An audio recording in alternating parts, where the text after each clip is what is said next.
Hey, it's Julie, and I'm back with another Scrawlr Box unboxing. This is how my box arrived. I don't think anything's missing, but this is at least the second or third time that I have gotten a damaged box or just an open box. I don't understand why they don't use a little bit of tape or something like that. Okay, so the paper or whatever that, it feels a little bit thicker than paper, like maybe board. Maybe this is illustration board. It's a little bit thicker than normal. This is the artwork, so I can see the colors we're going to be using, plus the Scrawlr zine. I did get this yesterday in the mail, which was already September, so you can see how delayed it is to get the August box shipping-wise since I live in the U.S. So this is interesting. This says we've packed in either a pink, yellow, or red line maker. Which one did you get? So that's interesting that everyone doesn't get the same stuff. This is a new to me brand, One for All. I've never heard of that before. I've had many Uniball. I assume this is the Uniball Signo white pen.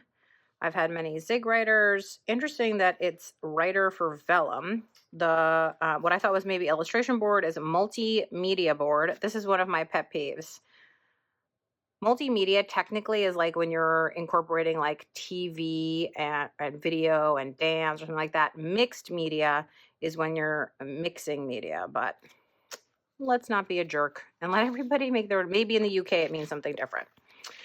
Okay. So I got the color I least wanted of the line maker, which is the yellow. I would have much preferred either the red or the pink. Kind of annoyed about that. Yellow is the least useful color pen on earth in some ways, unless it's a really fat paint marker. Okay, sticker and the treat. Here are the Molotov One for All markers. I've had Molotov products before, but not One for All. This is the two-sided writer for vellum and the Uniball pen. Uniball Signo, as I suspected. This is their broad tip. Okay, well, let's open up the multimedia boards. There's 3 of them, and let's see what it says about them. Okay, so essentially it says they're good for any media, including pencil, ink, pastel, and charcoal. Ideal for watercolor and acrylic. They are naturally white with a lightly textured surface. Which is the correct side? This side is smooth. This side is lightly textured. So I'm going to assume they're naturally white boards with a lightly textured surface. I'm going to assume this is the right side. Let me see if there is anything in here that says which is the right side. Okay, it doesn't say anything about the boards. The only thing it talks about are the Molotov markers. It says they're refillable, so don't throw them away. When they're out of paint, you have to shake them and, you know, stab the tips, kind of like any paint pen. And it says your markers may need 2 to 3 layers to achieve a seamless block of color, but be sure to let your first layer of paint dry before adding any new layers. Okay, well, I'm just going to assume that this is the correct side. Let's hope that that's right. So first, the pen that I suspect is going to be totally useless, this Derwent line maker in a yellow. Yellow is useless. Maybe I'll eat my words. That is a lot. It's a nice fine pen. Maybe good for some initial layers of something. Okay. I'm feeling charmed a little bit now by that. Let's check out the Zig writer for vellum. It's pigment ink. It says keep horizontal. Well, we'll see. So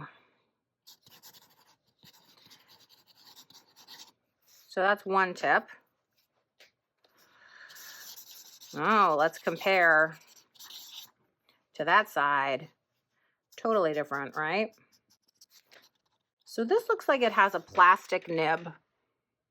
Let's see, this looks like it has, let's see if I can get this. This looks like it has a plastic nib, which is very different than, I think that this is a felt nib, and felt nibs are lovely, but they tend to go, because I tend to press. I tend to press a lot. So I prefer a plastic nib when possible, just because I ruin a lot of pens otherwise. I ruin a lot of pens otherwise. So it's pigment ink, which means it should be permanent. Not that I'm using anything wet right now. So this is the Uniball Signo, which I've used many times. It's gel pen, and many people swear by it as their favorite white pen. You can see I'm going right over the black here. I have had Uniball Signos. I have a love-hate relationship with them. It certainly is working fantastically right out of the box here, so that's pretty awesome. But I'd like to see how it works over this marker when it's dry. So let's shake it up. Since these were shipped to me over such a long distance and have been in a box and probably hot and all those things, I really want to shake them like crazy. Okay, so you have to pump these tips, and normally I wouldn't do it on the surface I'm working on, but since this is just like a sample for fun that I'm making, I don't really care about it. You can see that as I push the tip in, the paint is starting to come down. There's some of the paint on my hands.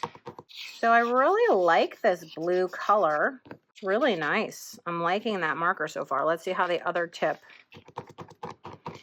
The pain in the butt of paint markers is having to do this, but on the other hand, the coverage really can't be beat. Very thin, thin, thin, thin. I mean, it is thinner. It's somewhat subtle. Like it's not as big a difference, like let's say, as the Zig. So this is a perfectly nice black pen, but I'm not sure why you need it if you have the Zig, or why you need the Zig if you have this one.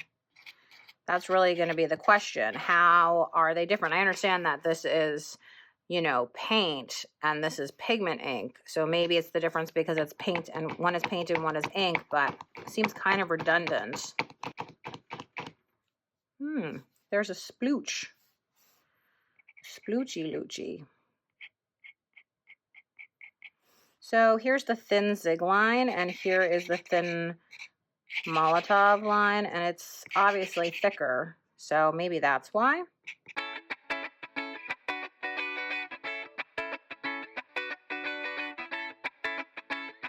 By the way, can you kind of see how useless the yellow pen is? Like, I mean, it just doesn't pull its own weight. A red or a pink would have been so different than that yellow. You know what they say, if wishes were horses, beggars would ride. Okay, let's see what I can do to make the yellow a little more prominent. It's funny that this board, they say, is ideal for acrylic and watercolor, although I suppose the paint pens are technically acrylic. It just feels odd to me to get bored with no wet media. Although, again, the pens are acrylic, I recognize that. So, here you go. Just trying to build up some kind of density. Pulling some of the wet green paint, which is kind of fun, I guess. I'm not sure if I'm ruining the tip of this pen, but I'm not going to worry about it. Pulling some of that black. Looks like I'm contaminating my pen. Let's see how this goes. Definitely seems like I'm contaminating my pen. Yeah, it's definitely got black in it now. We'll see if the acrylic paint completely clogs the tip of this pen and kills it. So obviously, you know, I paid out of my pocket for these supplies. So you might ask, like, why am I so laissez-faire about, like, if they get ruined? And I think one of the issues for me is I don't like art supplies that are easy to ruin, because I do tend to work in layers and I do tend to get, like, you know, funky with them. So I like to take things through the ringer, and something that I have to be precious with isn't worth money to me, because I'm just never going to use it then. It's like, it would be like my precious, just like sitting in a case somewhere. So I almost always am very rough with my supplies, because that's how I'm actually going to use them. And if they can't take a beating, then it's like, I really need to know that going into the project and not be surprised by it, or and not have anything again that like is too precious to be used, because I hate that. Then it's just wasted money. I think more than destroying an art supply, letting something sit because you're afraid of ruining it is a much bigger sin, in my opinion. Okay, I definitely feel like I've made this yellow pen work for it, sing for its supper. I can't help but feel that I might be using the wrong side of this board, but maybe there isn't a wrong side. Wouldn't they have said if there was a wrong side? I'm way more impressed with this Uniball Signo than any previous Uniball Signo I've ever used. Maybe the key is the broad. This is a pen. Of all these pens, this is the only one I would buy again. Just FYI, for me personally, this one is way better than others. It's just way better than other Uniballs that I've ever tried. So maybe they reformulated it. Maybe I'm a different person. I don't know, but I'm a fan. I'm a fan right now. I do wish that I had a splash of red or pink. I've said it before. I'm not going to whine about it. But here is my finished little doodly fun sort of graffiti piece with these tools. These paint markers are perfectly fine, but I also already have paint markers that I like very much, and so I probably am not going to change brands, but nice to know. This pen is nothing special as far as I can tell. We already talked about yellow. I did a good job, though, I have to say, when I was able to do intensity, and I'm impressed with the tip not getting totally killed by going through all sorts of stuff. This pen I will buy again. Put it on my list. Definitely going to do the Uniball Signo Broad. The board, don't love it. So I think that it is just a one-time. That was fun. I think I can make some journal covers out of these guys. They're nice and hard, so that'll be a good thing. All in all, I would say perfectly fine box. Not overly impressed, but not super disappointed either. So I would say this was a good month. Thanks so much for watching this video. I hope you'll check out the rest of the videos on my channel. Be sure to like, subscribe, comment, and of course you can join my channel if you'd like lots of scan and cut fun.